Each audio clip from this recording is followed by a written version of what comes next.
Well, this was an absolute bore fest and one of the worst supercards I've seen in a while. I'm John Renton with the Retro Review of Pro Wrestling USA Meadowlands Mayhem, taking place in East Rutherford, New Jersey, and man, the crowd was not having any of this goddamn show. They were cheering some of the heels, and they were booing a lot and doing a whole lot of just chanting and throwing trash in the ring at one point, despite being warned not to. And if the Pro Wrestling USA label seems unfamiliar to you, basically, when Vince McMahon was doing his national and international expansion, Vern Gagne of the AWA, Jim Crockett Jr. of, obviously, Jim Crockett Promotions in the Carolinas, Jerry Jarrett, Jerry Lawler of, Memphis, and Ole Anderson decided to combine their forces, their smarts, and their talents to run these supercards like Super Clash, which was a goddamn dumpster fire. If you haven't seen that, it's on YouTube. And speaking of the WWE Network, this is in the Hidden Gems section, but not under Pro Wrestling USA. It's under Sergeant Slaughter versus Kamala in a Ugandan death match. And get your time in now to watch this for one good match. There's one good match on this goddamn show, and even then, it still wasn't all that great, but at least it was better than the rest of the card. This was absolute shit. It was under 2 hours, so at least it didn't take forever. But it was boring. The production issues were just running amok.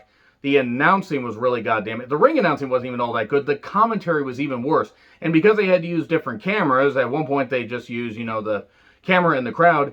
They didn't even have commentary for some of them, which actually was kind of a blessing in disguise, because the commentary, I think it was the AWA commentary, it was really goddamn shit. I've never understood how people thought the AWA really had, a great sports-based feel to it, at least outside of the athletes, because the announcers were so fucking shit. And maybe it's just because I never grew up on it and I got to see it at the end, but my God, those guys were really bad.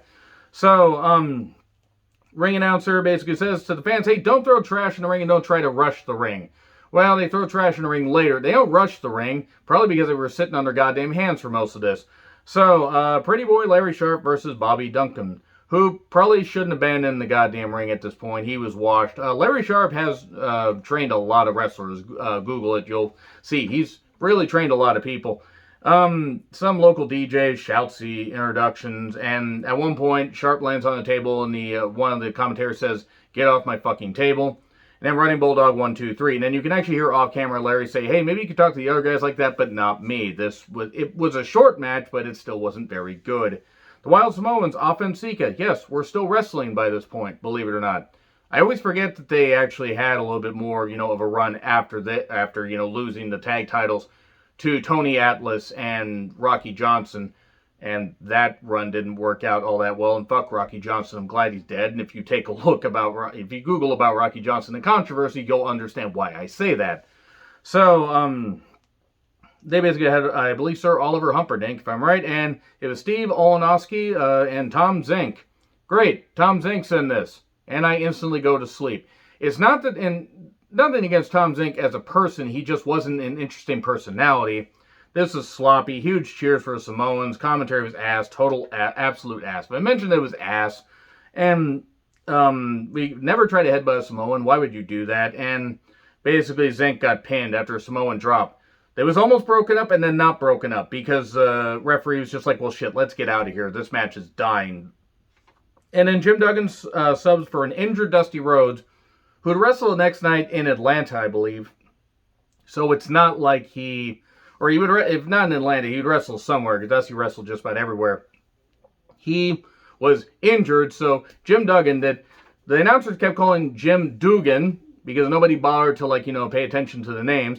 Took on a guy named Kendo Nakasaki, who looked like, a freaking, accountant. He looked like some kind of bank accountant that was really balding and didn't want to let the hair go. And it was ridiculous. It was like a knockoff Kabuki. And Kabuki wasn't even that good, even at his in his prime. And he hits a 3-point stance, rather. Duggan does, or Dugan, and he gets the victory. This match was a time waster, an absolute time waster. Gorgeous Jimmy Garvin versus Baron Von Rashke. Garvin stalls for a bit. He heals it up. We get a lot of rest holds. It wasn't that it was bad. Baron didn't have to do a lot. He did get a lot of cheers. He got the claw on, but a foreign object from the tights.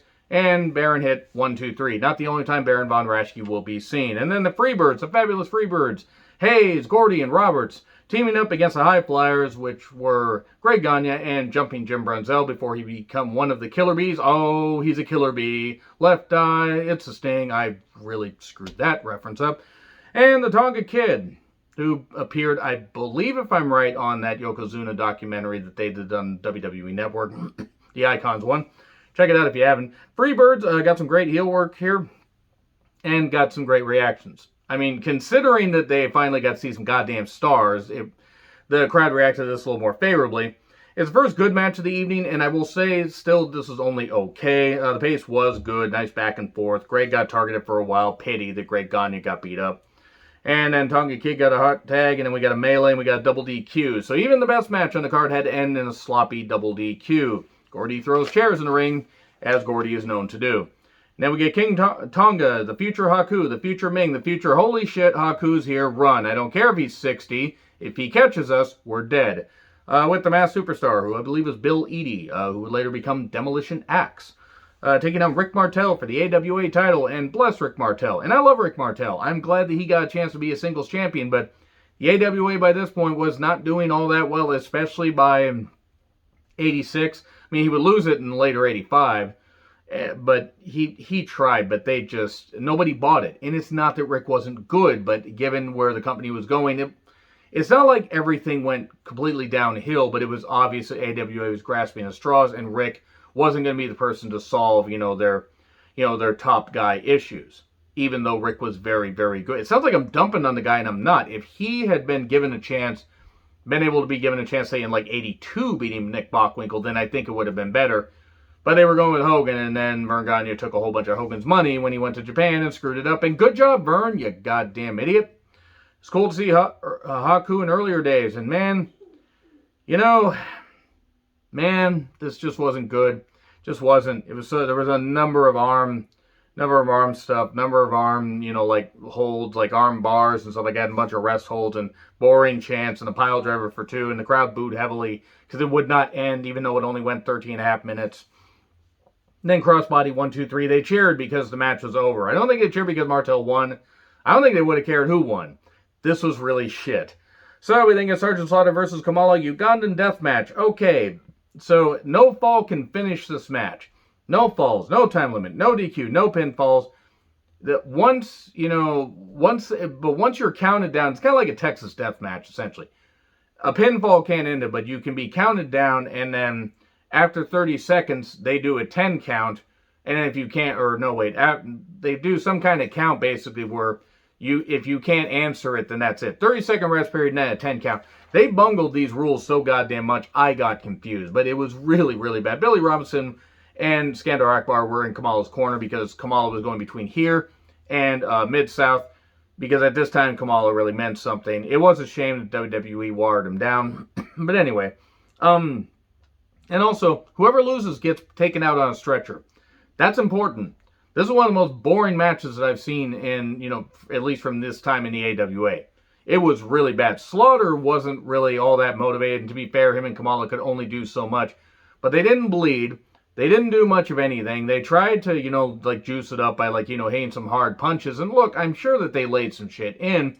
But also it was obvious these guys weren't doing anything really difficult. They weren't trying to, make it look like like a fight. It was just kind of two guys punching it out, two bigger guys, and that was really it. And Kamala was much more of a gimmick, but when featured right, could actually do something, could draw money. And this wouldn't draw money anywhere because it was bad. I wrote down it was dog shit. It was ridiculous. Slaughter got launched over the ropes to the floor and barely took the tumble, which, to be fair, if he landed out on the floor, it might have killed him, so it's probably good he didn't do that. Pile driver outside by Billy Robinson later, and then the 30-second count on Slaughter, or 10-second count, and then he can't answer it, so he loses. He hits everybody with a stretcher. Everybody's booing. He says, hey, Kamala will face me in my specialty, a boot camp match, even though he doesn't say boot camp match, because everybody knows what Slaughter wrestled in. Even though I think he lost to Pat Patterson in the boot camp match, if I recall correctly, that most famous boot camp match, really goddamn good, and that's all I'm going to say about that. This match was bad, really, really bad. I can't state enough how bad and boring this show was. And then we get Bob Backlund versus Larry Subisco, AWA America's title, and man, Subisco refused to wear the title because he was afraid Backlund would steal it, meaning that he probably lost it, or they just figured, hey, don't bother bringing the title because it's just a secondary championship nobody gives a shit about, and Backlund just squirms away from him. Was it, or squirms or squirts away from him? It was hard to tell because I was too busy mocking the announcers.